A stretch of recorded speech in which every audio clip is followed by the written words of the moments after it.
Hello everyone, welcome to Vishwavidya classes.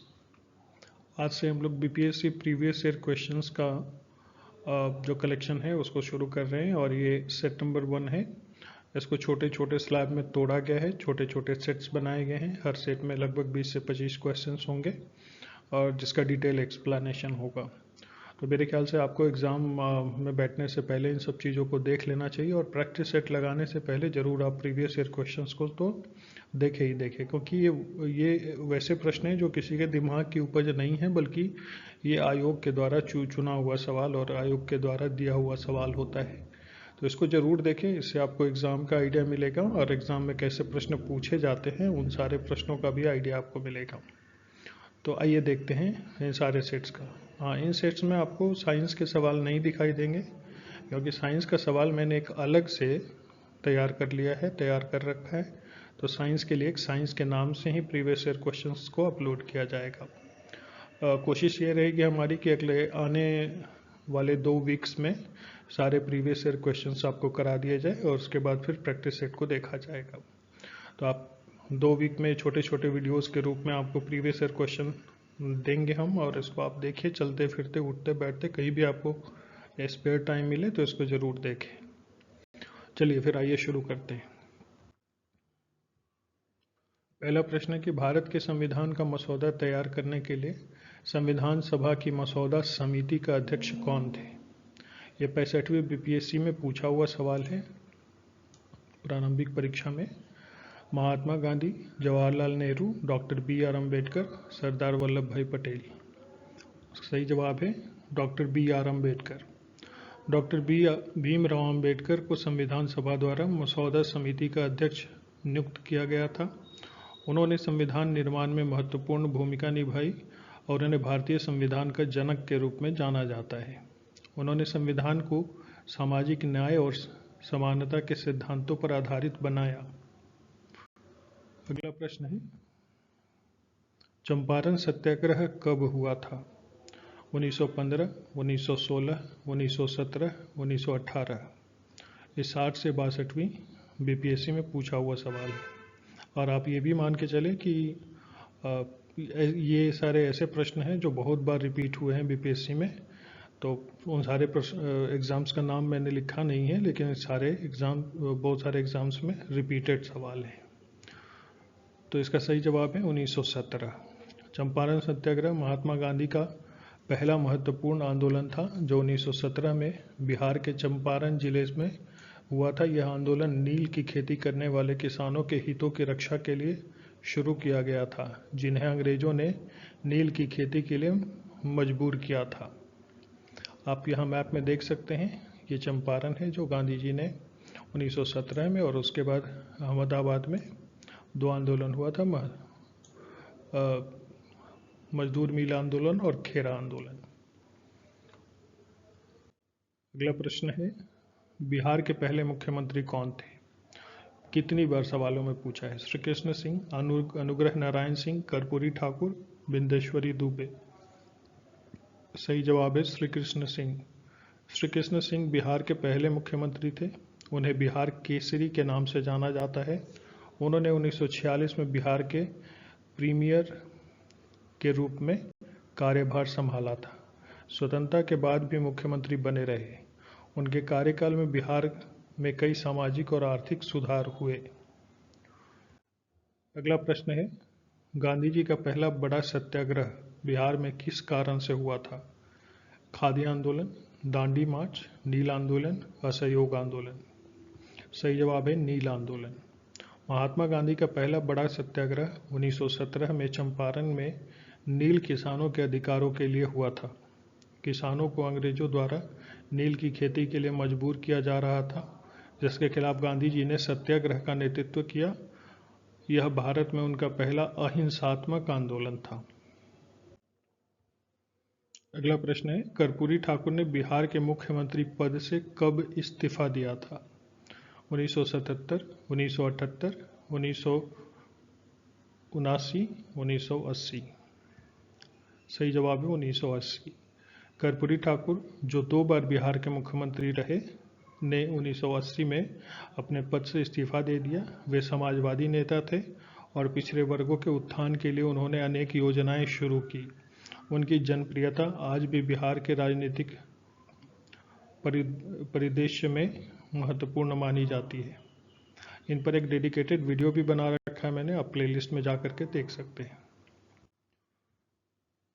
अगला प्रश्न है, किसने भारतीय राष्ट्रीय कांग्रेस के 1919 के लाहौर अधिवेशन की अध्यक्षता की? जवाहरलाल नेहरू, महात्मा गांधी, सुभाष चंद्र बोस, सरदार वल्लभ भाई पटेल। सही जवाब है जवाहरलाल नेहरू। 1929 के लाहौर अधिवेशन में जवाहरलाल नेहरू को भारतीय राष्ट्रीय कांग्रेस का अध्यक्ष चुना गया। इस अधिवेशन में पूर्ण स्वराज की मांग को अपनाया गया और 26 जनवरी 1930 को स्वतंत्रता दिवस के रूप में मनाया गया। अगला प्रश्न है, भारत का पहला गृह मंत्री कौन थे? जवाहरलाल नेहरू, सरदार वल्लभ भाई पटेल, डॉक्टर राजेंद्र प्रसाद, मौलाना अबुल कलाम आज़ाद। सही जवाब है सरदार Vallabh Bhai Patel. Statue of unity, right. Bharat के पहले गृह मंत्री सरदार वल्लभ भाई पटेल थे। वे स्वतंत्रता संग्राम के प्रमुख नेता थे और उन्होंने रियासतों के एकीकरण में महत्वपूर्ण भूमिका निभाई थी। उन्हें लौह पुरुष के नाम से भी जाना जाता है। भारत के एकीकरण में इनका बहुत बड़ा योगदान है। अगला प्रश्न है, भारत छोड़ो आंदोलन किस वर्ष शुरू हुआ? 1940, 1941, 1942, 1943। सही जवाब है 1942। भारत छोड़ो आंदोलन 1942 में महात्मा गांधी द्वारा शुरू किया गया था। इसका उद्देश्य भारत से ब्रिटिश शासन को समाप्त करना था। इस आंदोलन के दौरान गांधी जी ने करो या मरो का नारा दिया था। यह आंदोलन भारत के स्वतंत्रता संग्राम का एक महत्वपूर्ण हिस्सा था। अगला प्रश्न है, संपूर्ण क्रांति का आह्वान किसने किया था? महात्मा गांधी, जयप्रकाश नारायण, सुभाष चंद्र बोस, जवाहरलाल नेहरू। सही जवाब है जयप्रकाश नारायण। 1974 में जयप्रकाश नारायण ने बिहार में संपूर्ण क्रांति का आह्वान किया। यह आंदोलन भ्रष्टाचार, बेरोजगारी और अन्य सामाजिक बुराइयों के खिलाफ था। इस आंदोलन ने भारत के राजनीतिक परिदृश्य को बदलने में अहम भूमिका निभाई और इसके परिणाम स्वरूप 1977 में पहली बार गैर कांग्रेसी सरकार बनी। अगला प्रश्न है, बिहार के किस जिले में काकोलत जलप्रपात स्थित है? गया, नालंदा, नवादा, पटना। सही जवाब है नवादा। काकोलत जलप्रपात बिहार के नवादा जिले में है। यह प्रपात अपनी प्राकृतिक सुंदरता के लिए प्रसिद्ध है और पर्यटकों के बीच एक लोकप्रिय स्थल है। मानसून के दौरान यहाँ की सुंदरता और भी बढ़ जाती है। मैप में आप देख सकते हैं कि भारत में बिहार दिखाया गया और बिहार में नवादा दिखाया गया है और दूसरे फोटो में आप काकोलत को देख सकते हैं। अगला प्रश्न है, पटना उच्च न्यायालय की स्थापना कब हुई थी? 1914, 1916, 1918, 1920। सही जवाब है 1916।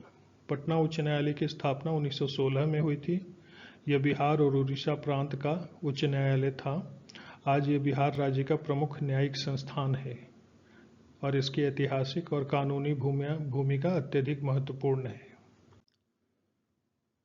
अगला प्रश्न है, भारतीय संविधान में मूल कर्तव्यों को किस संशोधन के द्वारा जोड़ा गया था? 42वां, 44वां, 46वां, 50वां। सही जवाब है 42वां संविधान संशोधन। 42वें संविधान संशोधन 1976 के तहत भारतीय संविधान में मूल कर्तव्यों को जोड़ा गया था। इन्हें अनुच्छेद 51A के अंतर्गत रखा गया और इसमें नागरिकों के लिए 10 मूल कर्तव्य शामिल किए गए। इसका उद्देश्य नागरिकों के सामाजिक और नैतिक कर्तव्यों को सुनिश्चित करना था। इन सारे 10 कर्तव्यों को आप इस चित्र में देख सकते हैं। अगला प्रश्न है, भारत के किस राज्य को भारत का किला राज्य कहा जाता है? राजस्थान, मध्य प्रदेश, कर्नाटक, बिहार। सही जवाब है राजस्थान। राजस्थान को भारत का किला राज्य कहा जाता है क्योंकि यहाँ कई ऐतिहासिक किले स्थित हैं। जयपुर का आमेर किला, जोधपुर का मेहरानगढ़ किला और जैसलमेर का सोनार किला विश्व धरोहर स्थलों में गिने जाते हैं। राजस्थान का वास्तुकला और इतिहास इन किलों के माध्यम से दर्शाया जाता है। अगला प्रश्न है, भारत में पंचायती राज व्यवस्था को संवैधानिक दर्जा किस वर्ष मिला था? 1989, 1990, 1992, 1993। सही जवाब है 1992। भारत में पंचायती राज व्यवस्था को 73वें संविधान संशोधन के माध्यम से 1992 में संवैधानिक दर्जा मिला। इस संशोधन के तहत स्थानीय स्वशासन को संस्थागत रूप दिया गया और पंचायतों के गठन और उनकी शक्तियों का विवरण दिया गया। ये आप देख सकते हैं, तीन लेवल के जो पंचायती राज व्यवस्था है उसको दिखाया गया है। अगला प्रश्न है, भारतीय संविधान के किस अनुच्छेद के तहत राष्ट्रपति के पास आपातकालीन शक्तियां हैं? अनुच्छेद 352, अनुच्छेद 356, अनुच्छेद 360, उपरोक्त सभी। सही जवाब है उपरोक्त सभी। भारतीय संविधान में आपातकालीन शक्तियों का उल्लेख अनुच्छेद 352, 356 और 360 में किया गया है। अनुच्छेद 352 राष्ट्रीय आपातकाल, अनुच्छेद 356 राज्य आपात या राष्ट्रपति शासन और अनुच्छेद 360 वित्तीय आपातकाल की व्यवस्था करता है। यह अनुच्छेद देश की सुरक्षा और वित्तीय स्थिरता सुनिश्चित करने के लिए राष्ट्रपति को व्यापक शक्तियां प्रदान करते हैं। आप देख सकते हैं कि राष्ट्रपति के शक्तियों के बारे में बताया गया है और दूसरे चित्र में आपातकालीन शक्तियों के बारे में बताया गया है। अगला प्रश्न है, पूर्ण स्वराज का प्रस्ताव भारतीय राष्ट्रीय कांग्रेस के किस अधिवेशन में पारित हुआ था? 1927 मद्रास अधिवेशन, 1928 कलकत्ता अधिवेशन, 1929 लाहौर अधिवेशन, 1931 कराची अधिवेशन। सही जवाब है 1929 के लाहौर अधिवेशन। भारतीय राष्ट्रीय कांग्रेस ने 1929 के लाहौर अधिवेशन में पूर्ण स्वराज की मांग को स्वीकार किया। यह अधिवेशन जवाहरलाल नेहरू की अध्यक्षता में हुआ और 26 जनवरी 1930 को भारत का पहला स्वतंत्र दिवस मनाया गया। अगला प्रश्न है, भारत का सबसे बड़ा प्रायद्वीप कौन सा है? कच्छ का रण, दक्षिणी प्रायद्वीप, कोणार्क प्रायद्वीप, गोवा प्रायद्वीप। सही जवाब है दक्षिणी प्रायद्वीप। भारत का दक्षिणी प्रायद्वीप देश का सबसे बड़ा प्रायद्वीप है। इसे दक्कन का पठार भी कहा जाता है और यह पश्चिमी घाट, पूर्वी घाट और सतपुड़ा की पहाड़ियों से घिरा हुआ है। यह प्रायद्वीप 3 तरफ से समुद्र से घिरा हुआ है। अगला प्रश्न है, वर्तमान में भारत के राष्ट्रपति द्वारा लगाए गए आपातकाल के दौरान संसद को भंग करने का अधिकार किसके पास होता है? राष्ट्रपति, प्रधानमंत्री, मुख्य न्यायाधीश, उपराष्ट्रपति। सही जवाब है राष्ट्रपति। भारतीय संविधान के अनुसार आपातकाल की स्थिति में राष्ट्रपति के पास संसद को भंग करने का अधिकार होता है। आपातकाल लागू होने पर राष्ट्रपति अपने विशेषाधिकारों के तहत संसद और राज्य विधानसभाओं को भंग कर सकते हैं। तस्वीर में आप देख सकते हैं विभिन्न राष्ट्रपति जो रहे उनका तस्वीर है। अगला प्रश्न है, किस राज्य को भारत का अन्न भंडार कहा जाता है? पंजाब, हरियाणा, उत्तर प्रदेश, बिहार। सही जवाब है पंजाब। पंजाब को भारत का अन्न भंडार कहा जाता है क्योंकि यह राज्य भारतीय कृषि उत्पादन में प्रमुख योगदान करता है। विशेष रूप से पंजाब धान और गेहूं की फसल में अग्रणी है और इसका कृषि क्षेत्र भारत की खाद्य सुरक्षा में अहम भूमिका निभाता है। तस्वीर में भारत के अंदर आप पंजाब देख सकते हैं और पंजाब के अंदर पंजाब के विभिन्न डिस्ट्रिक्ट्स देख सकते हैं। अगला प्रश्न है, तीनकटिया प्रथा क्या थी जिससे महात्मा गांधी ने चंपारण सत्याग्रह के दौरान मुक्ति दिलाई थी? एक भूमि कर प्रणाली, नील की खेती से जुड़ा व्यवस्था, ब्रिटिश सरकार की कर नीति, विदेशी व्यापार प्रणाली। सही जवाब है नील की खेती से जुड़ी व्यवस्था। तीनकटिया प्रथा ब्रिटिश शासन के तहत एक व्यवस्था थी जिसमें किसानों को अपनी भूमि के 3 हिस्सों में नील की खेती करने के लिए मजबूर किया जाता था। महात्मा गांधी ने 1917 में चंपारण सत्याग्रह के माध्यम से इस अन्यायपूर्ण व्यवस्था को समाप्त करवाने में मदद की। अगला प्रश्न है, महात्मा गांधी ने सविनय अवज्ञा आंदोलन कब शुरू किया था? 1928, 1930, 1931, 1932। सही जवाब है 1930। महात्मा गांधी ने 1930 में ब्रिटिश शासन के खिलाफ सविनय अवज्ञा आंदोलन शुरू किया था।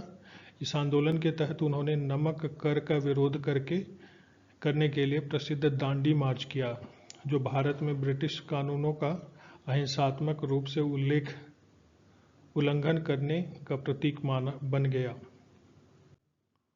अगला प्रश्न है, बिहार में वर्धमान महावीर विश्वविद्यालय कहाँ स्थित है? गया, नालंदा, पटना, आरा। सही जवाब है नालंदा। वर्धमान महावीर विश्वविद्यालय बिहार के नालंदा जिले में स्थित है। नालंदा का ऐतिहासिक महत्व है क्योंकि यह प्राचीन काल में नालंदा विश्वविद्यालय का स्थान था, जो भारत के शिक्षा इतिहास का एक महत्वपूर्ण हिस्सा रहा है। अगला प्रश्न है, भारत रत्न पुरस्कार पाने वाले पहले व्यक्ति कौन थे? Mahatma Gandhi, doctor Sarvepalli Radhakrishnan, Pandit Jawaharlal Nehru, doctor Rajendra Prasad. सही जवाब है डॉक्टर सर्वपल्ली राधाकृष्णन। डॉक्टर सर्वपल्ली राधाकृष्णन ने 1954 में भारत रत्न से सम्मानित किया गया। वह भारत के पहले उपराष्ट्रपति और दूसरे राष्ट्रपति थे। उनके जन्मदिन 5 सितंबर को शिक्षक दिवस के रूप में मनाया जाता है। अगला प्रश्न है, बिहार का सबसे बड़ा वन्यजीव अभयारण्य कौन सा है? वाल्मीकि राष्ट्रीय उद्यान, भीमबांध वन्यजीव अभयारण्य, कान्हर वन्यजीव अभयारण्य, राजगीर वन्यजीव अभयारण्य। सही जवाब है वाल्मीकि राष्ट्रीय उद्यान।